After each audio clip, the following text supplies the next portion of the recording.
This is a conversation about Tamal Bandyopadhyay's book, Roller Coaster and Affair with Banking, published recently. And I don't know, I was telling Tamal as we were coming here, we should probably call this a Coco. We've just sent somebody out and occupied the stage. So Roller Coaster is the name of the book, but the game that's being played is Coco. But anyway, uh, to briefly introduce Tamal, obviously, like all well-known people, doesn't need much of an introduction. Or should I say, since his book is on a lighter note, I also remember what Dr. Reddy once said. So apparently, somebody said to Dr. Y.V. Reddy that he does not need an introduction. He said, "Yeah, I only need a conclusion." But Tamal is well known for his column which he used to write earlier in Mint, now in Business Standard, Bankers Trust. But otherwise, he's a very well-informed journalist. When I say well-informed, there are two levels of information. One level of information is basically technical knowledge and how you can disseminate it through your newspaper writings, etc., etc. Second is how do you pick up bits and pieces of information which are not technical, which are gossip, and you convert that into news. And verified, obviously, verified gossip is what is news. So Tamal is very well informed on both these counts. In fact, he has multiple books to his credit, but one of the most fascinating books that he has written is a book about Sahara, which almost reads like any investigative novel.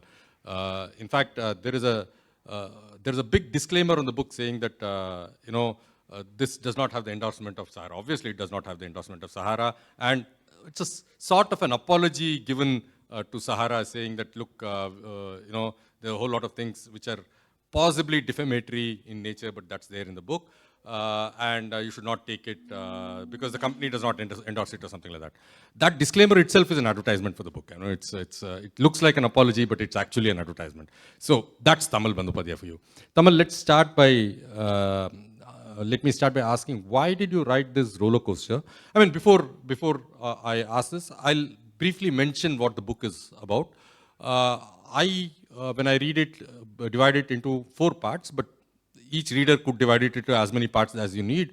But the first part is about Tamal's own entry into journalism and how you build a story, where do you get that information from, etc., etc. So it's actually the first 2 chapters look like a nice guidebook for any economic journalist on how do you pick up a story, how do you confirm it, how do you reconfirm it, how do you develop your contacts, how do you develop your sources, and how do you keep the sources, and how do you understand the vulnerability of the sources and play to the vulnerabilities and extract information. So that's one, it's an extractive part of it. Second part of it is stories about the egos of public sector bankers. Obviously, public sector bank chiefs, leaders don't get hefty salary, they don't drive around in very fancy cars. They drive around in fancy cars, but not fancy enough to the position that they have. And possibly don't get as much perks as the private sector bankers get. And therefore, the only thing that they get is an ego of occupying that position. So he has a series of ego-related stories on how a banker got suspended as general manager because his car was not on time in the Bombay airport, or his luggage got locked up, and so on. The third part of the story is about private sector bankers, Aditya Puri, Rana Kapoor, Chanda Kochar, a whole lot of people, and their idiosyncrasies and so on. And the fourth is about stories about RBI, the governors of RBI, and their idiosyncrasies and their this thing. So it's all, this is the other part of the information that I talked about. The lighter side of banking is what this is. In fact, when I wrote an endorsement to the book, I said he strips the bankers of their pinstripes and puts them into a Bermuda, and that's what he has done. But first, why did you write the book? Thanks, thanks, Professor Sriram. You are too kind to introduce me. Just one deviation. That Sahara disclaimer actually is a result of Sahara did file a 200 crore case against me, defamation suit, and this is probably the only instance in India, I don't know globally, where a book author of a book was slapped with a defamation suit, even before the book was published. Before the book was published, they are fine. So I did fight in Kolkata High Court. Then I was moving Supreme Court with a SLP, special leave petition by Prashant Bhushan. At that time, by that time, Mr. Roy was already in the Tihar jail, and they reached out to me saying that why are we fighting? Shouldn't we go for an out-of-court settlement? And well, I mean, I was not fighting; they were fighting. And then there was a long process of discussion, etc., etc. I don't want to waste our time discussing that.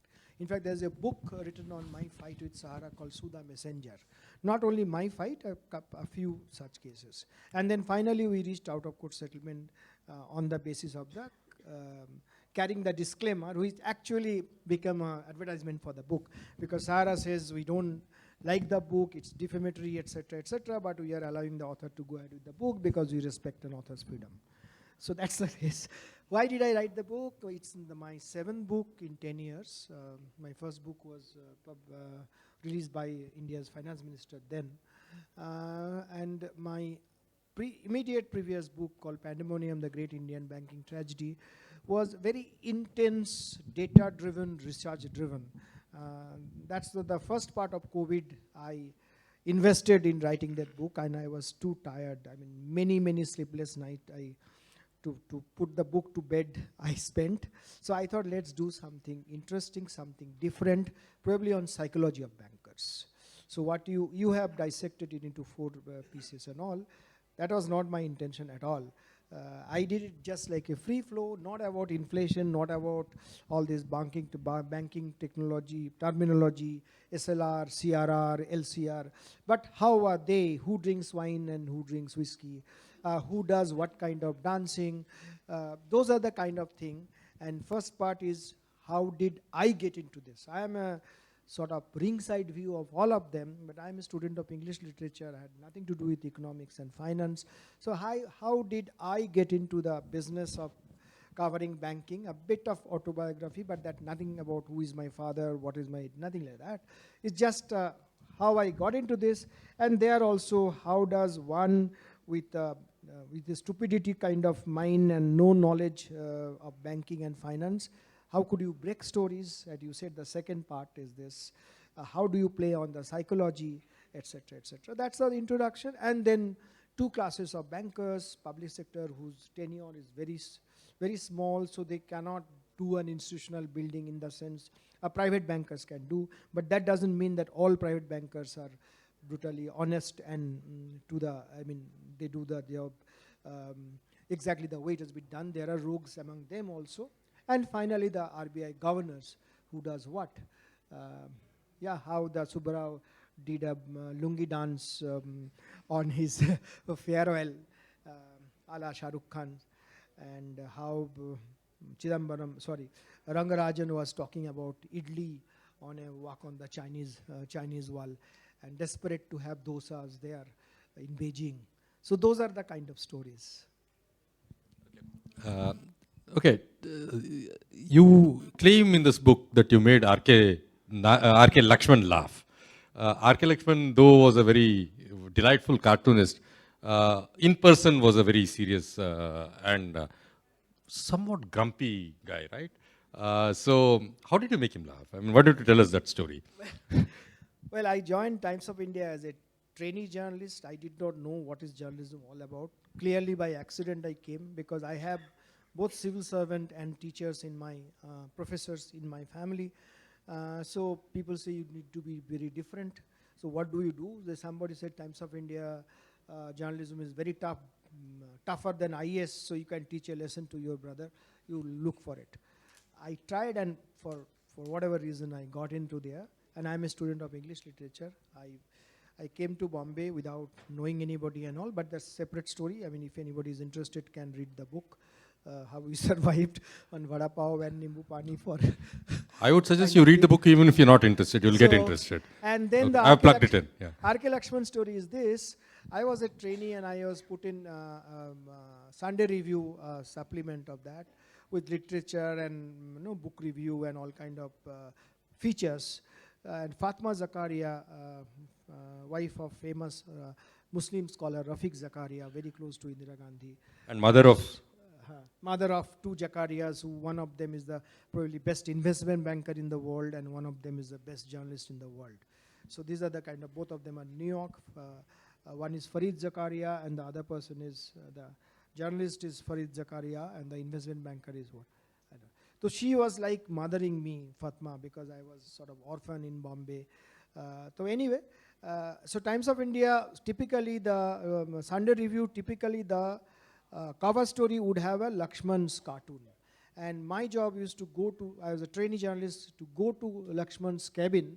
He was the, with a white half shirt with two pockets here, and both the pockets will have multicolored pins, etc., etc. And his specs will be hanging with a thread, and he will walk on the road. Nobody had seen him laughing. So anyway, I told him this was about yoga and kind of things and all. So yoga and aerobics, that particular story, big story.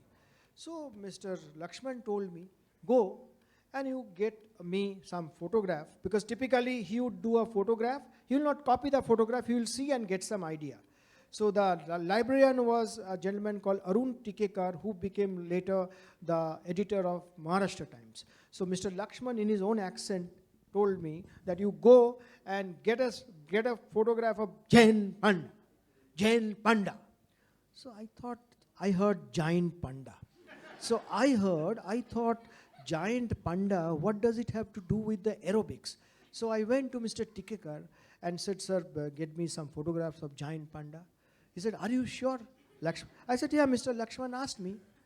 So he said, what is for Times of India? Now Fatma is carrying a story on wildlife. I said, no, but I was not supposed to say what is the story all about, because that's a confidential part. You will see it later in the week. So I came 2-3 giant panda photograph. I gave it to Lakshman. Lakshman looked at me, and then he got up. Then he got hold of my shirt, and then he started pulling me on the corridor, and he brought me to Fatma's cabin, made me sit, and he started laughing like roar laughter. Fatma also did not know what is happening, and you said, this Bengali Babu or Bengali boy, look at him, what has he done? I asked for Jain Panda and he has got this thing and all. Actually, he asked for Jane Fonda, that aerobics thing and all. But I could not understand. I got giant panda. And after that, we became great friends. I mean, he always used to pull my leg, Mr. Lakshman. It was a great memory. Okay. Tamal, one of the things that I observed in the book is generally all your private sector banks are named, bank leaders are named. All your public sector bank leaders have not been named, largely. There are one or two exceptions where they're notoriously famous and therefore you could not avoid naming them. But most of the characters go unnamed and are not shown in very good light. Is there a pattern? Are all the good guys in private sector and all the bad guys or egoistic guys and nut cases in private sector, public sector? No, not at all, not at all. But why didn't I name? I think 200 crore case was enough for me. I didn't want to do this, and I took the advantage because there are so many bankers I could get away without naming them. But I could not do that for Reserve Bank of India governor, because even if I don't name them, you guys would understand. So as far as the governors are concerned, everything is named. I know more than that, but I could not, so I would not be able to write that kind of thing because I need to defend myself, this thing. And as I said, I don't want another 200 crore case.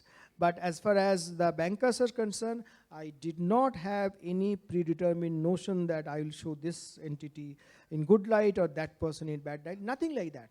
Whatever has come on my way. Just to give an example, 2 examples I am given, you will know that. One public sector banker, to cut a long story short, I was chasing him like anything. One fine morning he said, look, you think that bankers are like very meticulous about all kind of things they do, they give loans and etc., etc. Do you know who actually gives loan? Who sanctions loan? I said, you sanction, your committee sanctions. Come inside. There's a small temple, marble temple within his big room. Public sector banks typically room will be as big as this hall.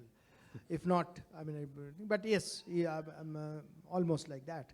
And then in one corner there's a thing and all. Then I would not name the goddess because you will find out which religion does this or which community does this banker belong to. But he said that, look, this goddess or God only does all these things. I said, what does it mean? He said, he takes up the paper, he said, this is what a loan proposal. I put it on the feet of the goddess. And if it sticks, loan is sanctioned. If it falls, no way to give. So the committee will prepare the note accordingly, whether the thing is going on. So this is what. Another public sector banker again goes to another place and at midnight asks for a blue level. So now, unfortunately, that was a dry day. Gandhi Jayanti. And the Gandhi Jayanti. Yeah. And he's saying, I mean, you guys, you are senior bankers, you don't have drinks at home. They had black level, they had red level, they had other things, but nobody had blue level. But he would not drink anything except for blue level. And then he waited some 3 o'clock, at early morning 3 o'clock, somebody got blue level from somewhere. And then he had the blue level. That's it. And everybody had to give him the companies at that time. All the kebabs were getting cold and every time getting reheated in that, because he was not in a hotel, he was the guest room. No, that is the kind of stories and all. So good, bad, ugly. But I did not name, as I said, I would not like to entertain another 200 crore case. One was enough. Okay. Now most of the guys about whom you have written must have retired. I mean, they must have retired by the time you wrote. What is their story post-retirement? Do you have any idea of writing one more book? And I'm sure after they've retired, you won't get a 200 crore case. Forget about it. You won't even get a 1 crore case there. Well, there are two types of banker, particularly those who retired, suppose 10 years back, till 10 years back in the... No, the guy who retired, who had this blue label, does he continue to have blue label post-retirement as well? No, I don't know. No, but I'm just telling you one very interesting story, since you have provoked me and this is not in the book. You go back to the retired bankers, where do they stay? Now, you will find some bankers, I'm talking about Mumbai only. Now, those who have fair idea of Mumbai, Borivali, Kandivali, Santa Cruz, they are the suburbs. So you will find some of the bankers are leaving, I'll name it, like ex-Canara Bank who's here. He lives in Kandivali, some 2-bedroom hall. There is a State Bank of India chairman, there is a State Bank of India chairman, he lives, again, 2-bedroom hall, one of the flat in somewhere in Andheri West. Those are the kind of so on and so forth. First set of bankers you will find they are living in Worli, Mahalakshmi, so on and so forth, and the houses would be 25 crore worth. Now, how could they afford it? I don't know. Was it a connection between the builders who was building and the loans were given to the builder, hundreds and hundreds of crores, and as a result of this, 25 crore worth of a flat has been given in 2 or 2.5 crore in some other way and all? Is that the way? Or have they sold their landed property in Nagpur and some other places and generated the money and bought this and all?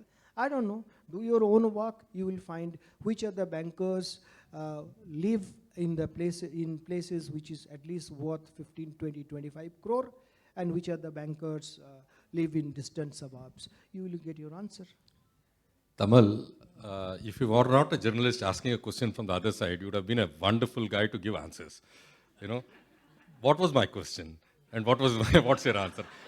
I asked...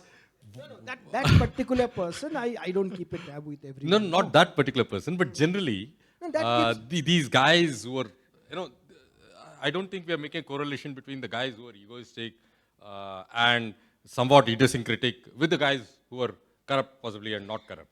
So let's look at people who would not move unless the driver opened the door. What are they doing now? I mean, how do they lead a life post-retirement? No, that gentleman who was spoken about... That, blue label story, why don't you tell us that? No, that particular gentleman who actually sacked his general manager in charge of whatever Western region because whatever that AC taxi... this thing. Yeah, what happened is this, one of the bankers, bank CEOs, whose bank is headquartered outside Mumbai, in southern India, let me say that, he was coming to Mumbai airport. So his zonal head, who happened to be a general manager, was coming to see him, to receive him. and there was a bank's car, which is a AC car, etc., etc. For some reason, the driver left the engine on and the key on. Key is on the engine and all. And while taking keep the car cool. to keep the car cool, and while open the boot and keeping this person's baggage, etc., somehow the door got locked. So he could not open the door, and the car could not move. And the boot was locked. And those days were no Ola Uber days. I'm talking about more than a decade back. So then this fellow has to spend some 15-20 minutes and had to hail a taxi, which is a black and yellow taxi, which is a non-AC taxi, and then took him to the guest house. And the chairman was fuming. First thing he did, he transferred the fellow to some. He touched his feet. That fellow touched his feet. He said, "Please don't do this. I mean, my family, my children is educations, etc., etc." He said, "Nothing doing." So he was sent some northeast Mizoram or somewhere. Now, for your information, you asked, what did this gentleman do after that?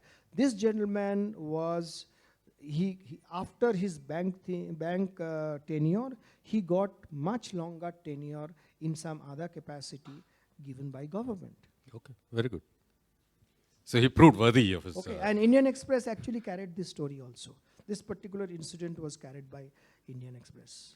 Another banker, again, idiosyncrasy you see, he went to Kolkata for some work, and he was in the guest house, again ushered in by the local head and all. And the liftman said that this gentleman along was with his wife. So that means the liftman, wife, and the gentleman, and the local heads. So this liftman said that, "Sir, lift में कुछ गड़बड़ है, 4 आदमी 3 आदमी नहीं आ सकते इस time, आप 2 करके आओ." So this gentleman said that, "Sir, you and madam go, I'll join later." He said, no, you must come. अरे 3 आदमी नहीं करना. Then, as usual, the lift got stuck, what they said and all. And he thought it's below his dignity, his wife, etc., etc. And it took 15-20 minutes to get the lift down. So he got out of that particular guest house. He went to another bank's guest house and all. And next year, first thing he did is transferring the person. Where do you transfer? Northeast. Okay. What about private sector bankers? I mean, these are interesting stories about public sector bankers. Tell us something about Aditya Puri was famously known as a guy who would not sit beyond 5 o'clock in the office, would use only pencils, and would not carry a mobile, right? And they're one of the most digitally savvy banks. You have written a book about HDFC Bank, which is about their digital journey. And except Aditya Puri, everybody worked till 10 o'clock in the night in HDFC Bank. So why don't you tell me something about... No, one thing is, yes, indeed, he lives the story because he's the person who can delegate things. And and he not only that, he used to go to his home for his lunch. So he'd take a lunch break also, kind of thing. So when Aditya Puri was in Citibank and in Kolkata, so he was leaving around 5 o'clock every day. So by that time, his boss one day asked him, Aditya, you will be leaving? He said, "No, sir, because the sun sets early in the east. So it's darkness. That's what you, nothing to do with my 5 o'clock is 5 o'clock. So he said, "Are you staying late or something?" He said, no, it's because of the darkness. You find that I'm late.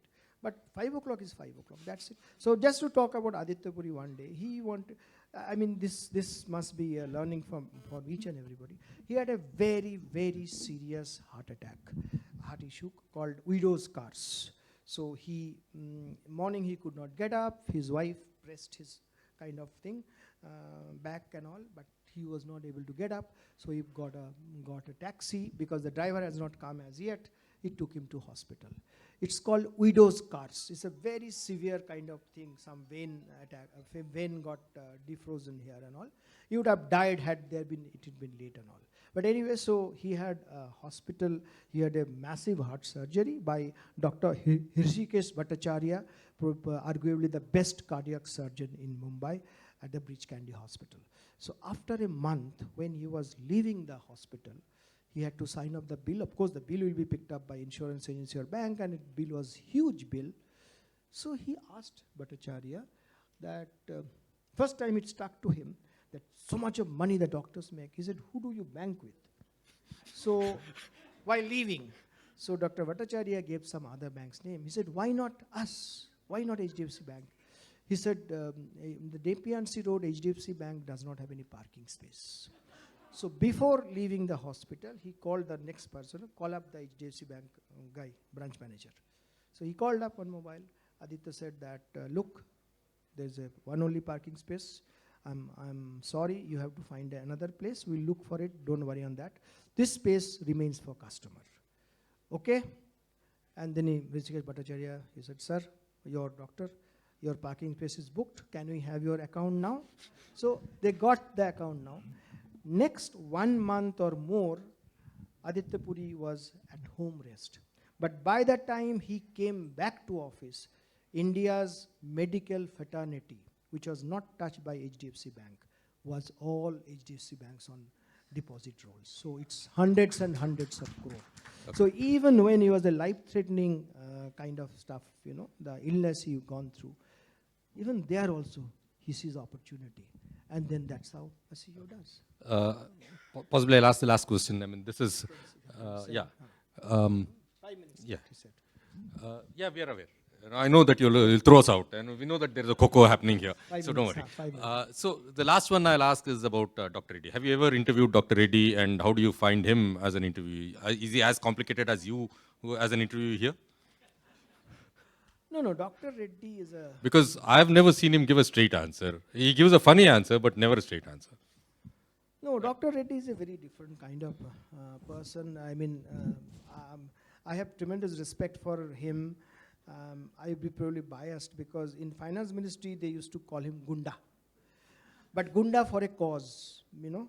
He is not a person who will be politically savvy, etc. If he wants to get done something, he will get it done, and he will convince, he will go out of his way to convince people. So which is why finance ministry bureaucrats call him a Gunda. Dr. Reddy introduced Hyderabadi biryani in an RBI. You know what happened? This is I wrote about it also. I was in New York, and Dr. Reddy was part of IMF New York, and my then paper, Business Standard, had written a story on why Dr. Reddy would not get RBI governorship. He was a deputy governor, and then he was in an assignment with in New York IMF, and I happened to be in New York. I met him in his office. He came out, and you know there's no support service in IMF office New York, etc. So he would go to the tea vending machine, got a tea for me, got a tea for himself, and some peanuts, etc. We were eating, but Dr. Reddy was not in his mood. He was not that Reddy who said Tamal and hug, etc. So after 5-7 minutes finishing tea, but nobody is talking. So then I said, sir, something wrong? Have I done anything wrong, etc.? What is this? He said, no, you have not done anything wrong, but your paper, what is this? There's a fax machine. There's fax. This is 2003, Dr. Reddy got in and all. So there's a fax 2003 September or August, September, something. He, I think, took over September, end of October. That fax machine said that why Dr. Reddy would not become an RBI governor because of his physical ailment, etc. He's a sugar patient. He's a very high blood sugar. He used to take, even now he takes that, whatever you call it, that injection on insulin and all, insulin and all. Of course, that doesn't prevent him eating, gorging on non-veg and drink. Gorging on non-veg. I'll finish. She's looking at me before that. So then he said, Tamal, this is what Business Standard wrote, etc., etc. So I apologized to him. I called up Business Standard editor. They also spoke to him and all kind of things and all. So Reddy he introduced the Hyderabadi biryani, etc. in the thing for us, visual meeting. When he was in his, RBI chamber, RBI governor's Carmichael Road bungalow, and his wife was in New York till that time, initial phase. In the evening, what he will do, he will go home, he will be on the treadmill to earn his drink, then he will have his two neat, large Patiala pig, 90 or 120 ml black label, and then he will put on the TV Tamil songs and call all the Telugu songs, and then call all the support service, the cook, the maid, etc. They will all dance. And then he will walk down the road to have his South Indian dish at some place which is say 200 meter away, and his protocol officers will be really hassled because RBI governor at night wearing his half pant, going to this thing, they can't say he's RBI governor. At the same time, they have to guard him, so he will go there and all. So this is Dr. Reddy, and quickly back to Dr. Reddy, just 1 minute I want to say that what kind of ethics and governance he has. On behalf of another entity, I asked Dr. Reddy to come and have a speech on their anniversary. So Dr. Reddy was in US.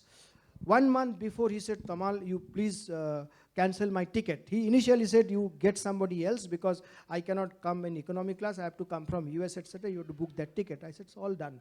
1 month before, he calls me and he said, Tamal, ask them to cancel my ticket. I got a shock, sir. You are not coming? He said, no, I am coming, but I am coming for my personal work, so I am buying my own ticket. You have to cancel the ticket. Imagine. Then he came. It's in Kolkata. We were in 2 rooms of a hotel, etc., etc. He attended, and then I kept a bottle of, for my personal thing, I kept a bottle of Black Label in his room. He said, Tamal, you come, we'll have a drink. I said, sir, I have kept a bottle. He said, are you mad? You want to bribe me? Chalo, leave your bottle there. He went to inside, he picked up 3 bottles of chota jo bottle hota hai. Bottle, yeah. He said, my wife packed it. I will not take it from there. And you have to take it from me. I said, yes, you are my guru. I cannot say no to it. So okay. He did not touch my offering of a Black Label bottle. Anyway, he was carrying his own bottle. So this is Dr. Reddy. Completely out of time. Thanks a lot, Tamal. Please buy his book. I guess we have given a good flavor, and I hope you'll give a part of your royalty to me. Thank you.